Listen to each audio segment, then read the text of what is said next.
Welcome to DLS Instructor Training Series. This session is on flipped learning, and we'll talk about when and how to flip your classroom. Our objectives for this session are, first of all, to understand what it means to flip your classroom. You probably already know what flipped learning is, but we'll start off with a quick definition. Then we'll talk about strategies for flipping your classroom that are specific to the language learning classroom. As you probably know, flipped learning is a popular strategy and technique across many disciplines, so here we'll focus specifically on language learning. And then finally, we'll talk about specific applications of flipped learning here at DLS for our students. Let's get started. So we're going to start off with something called the coffee shop test. The coffee shop test is just a kind of mental technique for planning lessons. And basically, for the coffee shop test, this is the scenario. Imagine that a learner, a student, is studying your target language on their own in a coffee shop.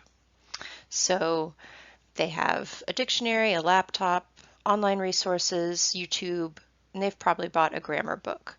So just like this person in the picture, they're studying your target language on their own in a coffee shop. So the coffee shop test, there are two questions, and the first one is, think about the activities you do in class with your regular students. Which of these activities could this student in the coffee shop do on their own? So take a moment, pause the video, and try to think of at least two activities, two classroom activities that this student could do on her own in the coffee shop. Okay, great. Hopefully you paused the video and thought of a couple of activities, at least two. So you might have, said some things like reading, for example. Of course, this student can find some articles from a newspaper or something like that in the target language online, and she can read those. She can use a dictionary to help her. Depending on your language, she should probably be able to use Google Translate to also help her understand that text. You might have said listening. Definitely the student is going to have access to YouTube. So, she could pull up a YouTube video, and YouTube has some great self-access tools. So she can slow down the video. She can maybe turn on subtitles. She can do a lot to help her understand that video. Maybe you said some other things. Maybe you said things like grammar explanations. So if this student has a grammar book, she can definitely read grammar explanations. Now, whether she can use the grammar is a different story, but she can read about the grammar and she can probably understand the concept. And you might have even said things like vocabulary.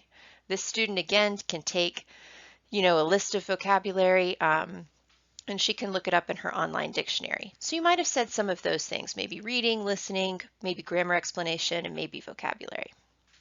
Now, the second part of the coffee shop test is think about, again, about the activities that you do in your class and which of those activities could this student in the coffee shop, which ones could she not do on her own? So again, think about what you do in your class. Which of those activities can the student not do on their own? Which one do they need you for? So again, take a moment, pause the video here, and try to think of two activities that this student in the coffee shop can't do on her own. Okay, hopefully you paused the video there and thought of a couple of activities. So you might have said some things like speaking. That may be the first thing that came to your mind. This student could do some things like maybe record herself talking, but she can't have that interaction without you. And definitely if it comes to a guided speaking activity, she's really going to need an instructor, a teacher for that. You might have said some things like error correction. Usually students need help with that. They need someone to point those out and help them get better at those. Or you might have said things like, interactive activities, maybe applying vocabulary. So maybe she can learn the meaning of vocabulary, but to have a chance to use it, she's going to need a teacher. All right, great. So that's the coffee shop test. So you can probably already see how the coffee shop test relates to flipped learning. Um, let's start off here with a quick definition. You probably already know what flipped learning is, but just for extra clarification, as you know, of course, in a traditional class, students learn during the class, and then they practice what they learned for homework. Usually that's how it goes. So just to focus on that word learn here, here we kind of mean the transmission of new information. So students taking in new information. Usually in a traditional class, students do that in front of us. So we as the teachers watch them learn. But in a flipped class, students learn before they come to class. So that transmission of new knowledge, new information, that all happens before students enter the classroom or sign online if it's an online class. And then in a flipped class, during class time, students apply or practice or they demonstrate what they have learned. So it just takes the traditional model and it flips it. Now you might be asking yourself, is flipped learning all that new? Is it a new practice? Because you've likely heard this term many times. And the answer to that is that it is not new. In fact, it was introduced in the 1990s. And it came out of Harvard, so a Harvard professor. And he again had this idea that information should be learned, so new information should be transmitted outside of class. And then that knowledge should somehow be applied in class. And of course, in our teacher training materials, we talk a lot about the role of the teacher, and this really aligns with what we say elsewhere.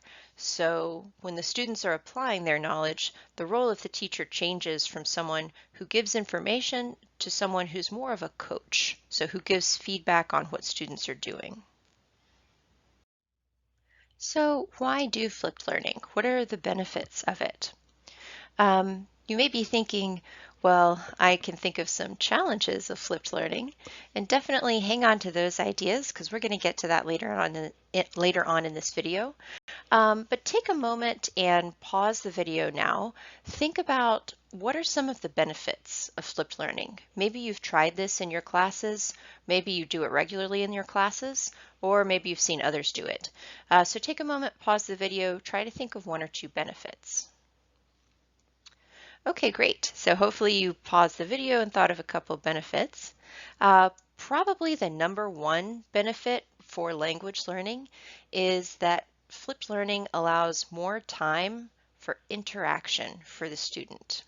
We know how important this is for language acquisition, for progress and improvement, and so this is probably the number one benefit of flipped learning. It also allows more opportunity for self-directed learning.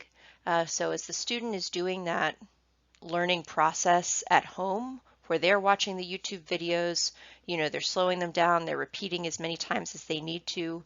Maybe they're even choosing which ones to watch. Same goes for reading or grammar, of course.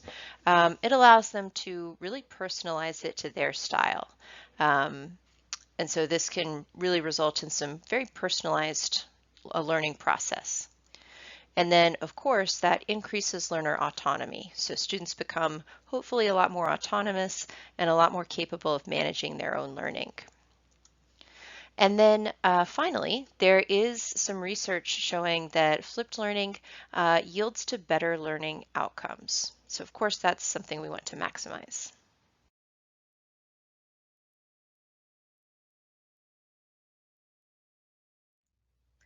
So in talking about strategies for flipping your class, let's start by thinking of some common classroom activities.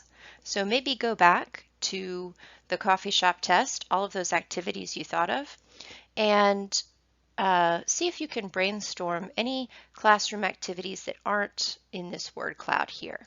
So think about all the things that we have students do in class. And now that we have all of those activities, let's categorize those activities by purpose. So let's think about what they're doing. So first we have input. So that's when we're giving students new information.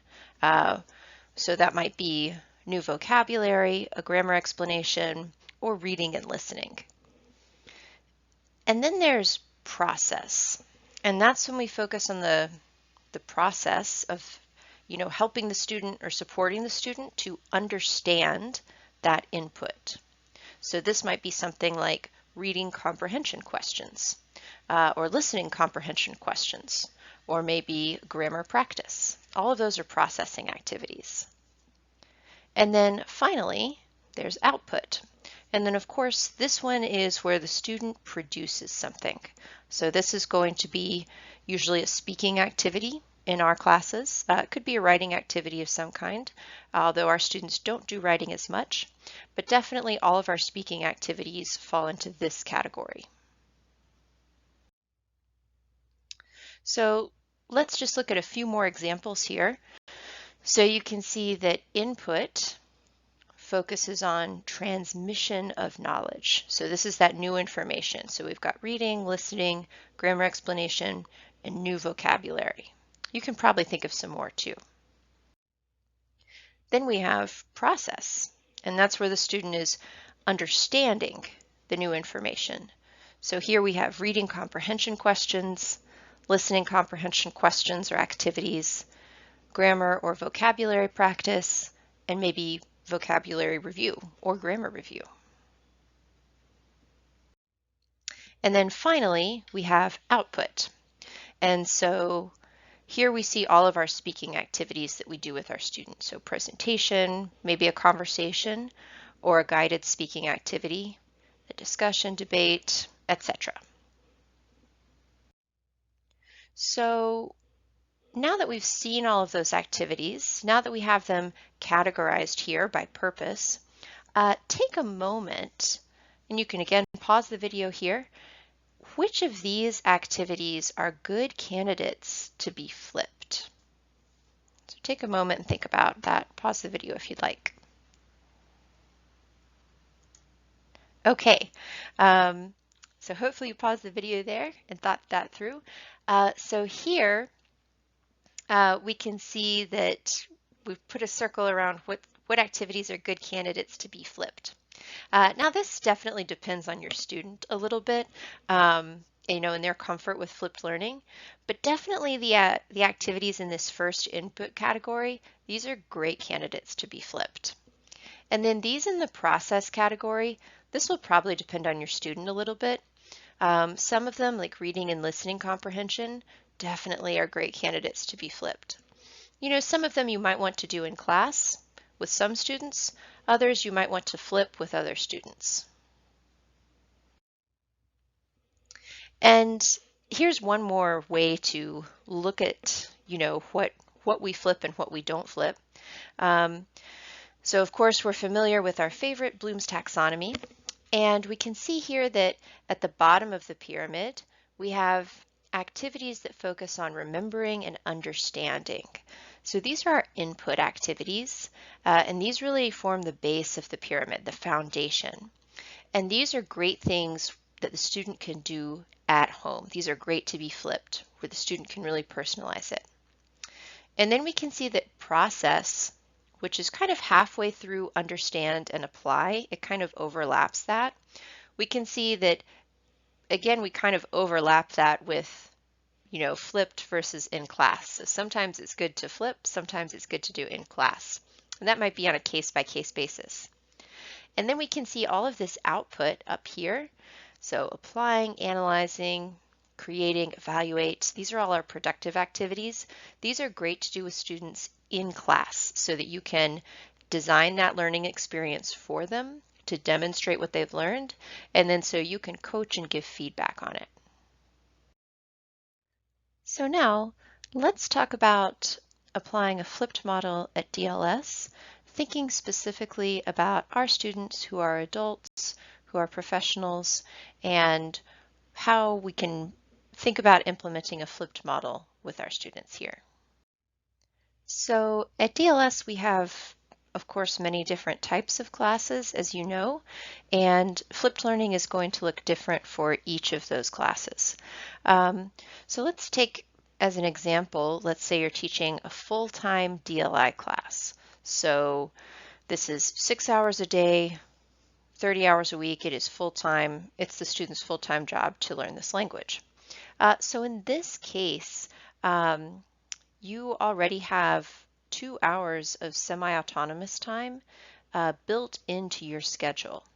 And so this is ideal for flipped learning.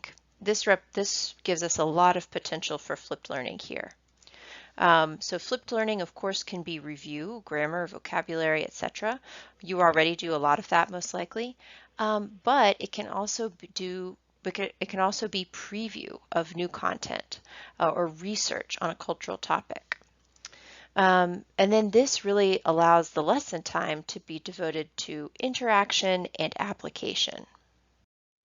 So let's just take an example, looking at a DLI class schedule for the week. And here we can see that hours 1 through 4, these are usually in class time. And then hours 5 and 6 are usually semi-autonomous. So take a look at this class schedule, and you can see that hours 5 and 6 are following a flipped model here. So we can see that on Monday, the students do some grammar introduction, looks like the irregular past tense. So they've reviewed that already, the regular past tense, and now they're introducing irregular past. Then they have reading comprehension. And then in class, that's when they get some speaking practice of that grammar the next day. And then they have a guided discussion on the reading. So the teacher has some questions prepared for them, maybe asking them to summarize what they understood, and then having some discussion questions prepared for them. And then we can see on Tuesday, again, we've got some listening comprehension here this time, along with new vocabulary. And then in class, the students do an activity where they apply that vocabulary. So here they make a mind map. They probably have some speaking practice after this. And then for the listening, it looks like the teacher again has some discussion questions and that she's asking them to connect back to the content from the reading. And then again, we see more flipped content here with the in-class time devoted to open practice of that grammar. So since it's past tense, the students are probably narrating, telling an anecdote, telling a story, talking about a past experience.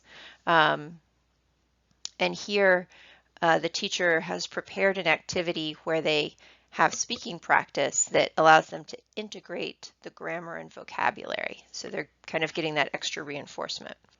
And so we can see how this model really just represents a ton of potential for using flipped learning. You know, of course, the teacher can mix it up if she only wanted to do flipped learning on maybe, Mondays and Wednesdays. That would be a possibility too, especially if she's introducing it.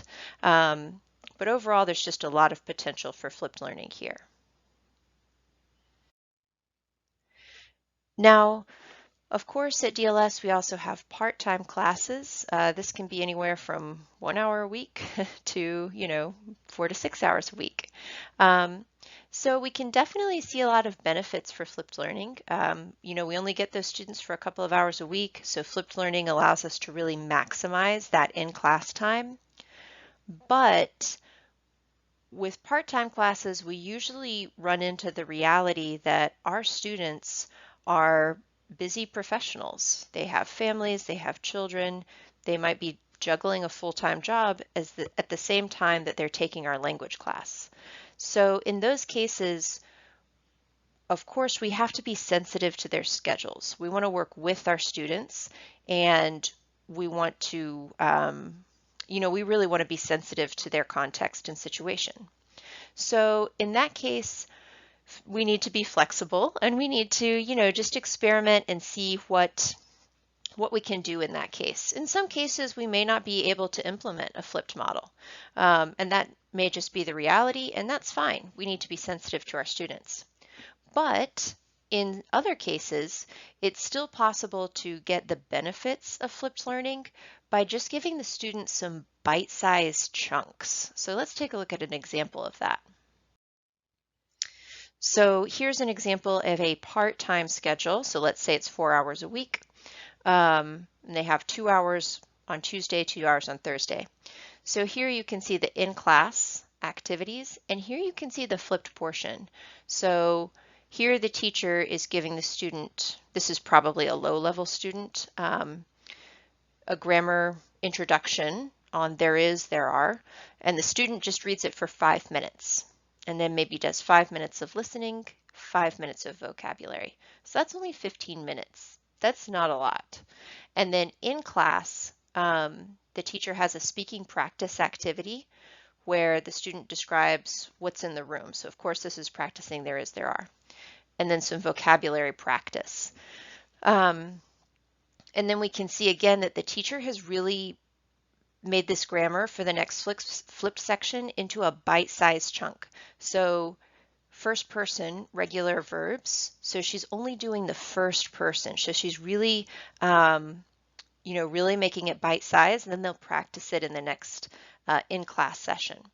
And, if the student is too busy to do 15 minutes, the teacher can only do one of these things. She might say, okay, just do grammar and vocabulary, or just do grammar and reading, or just do grammar. So here we can see that even 5 to 15 minutes can still allow us to get some of the benefits of flipped learning.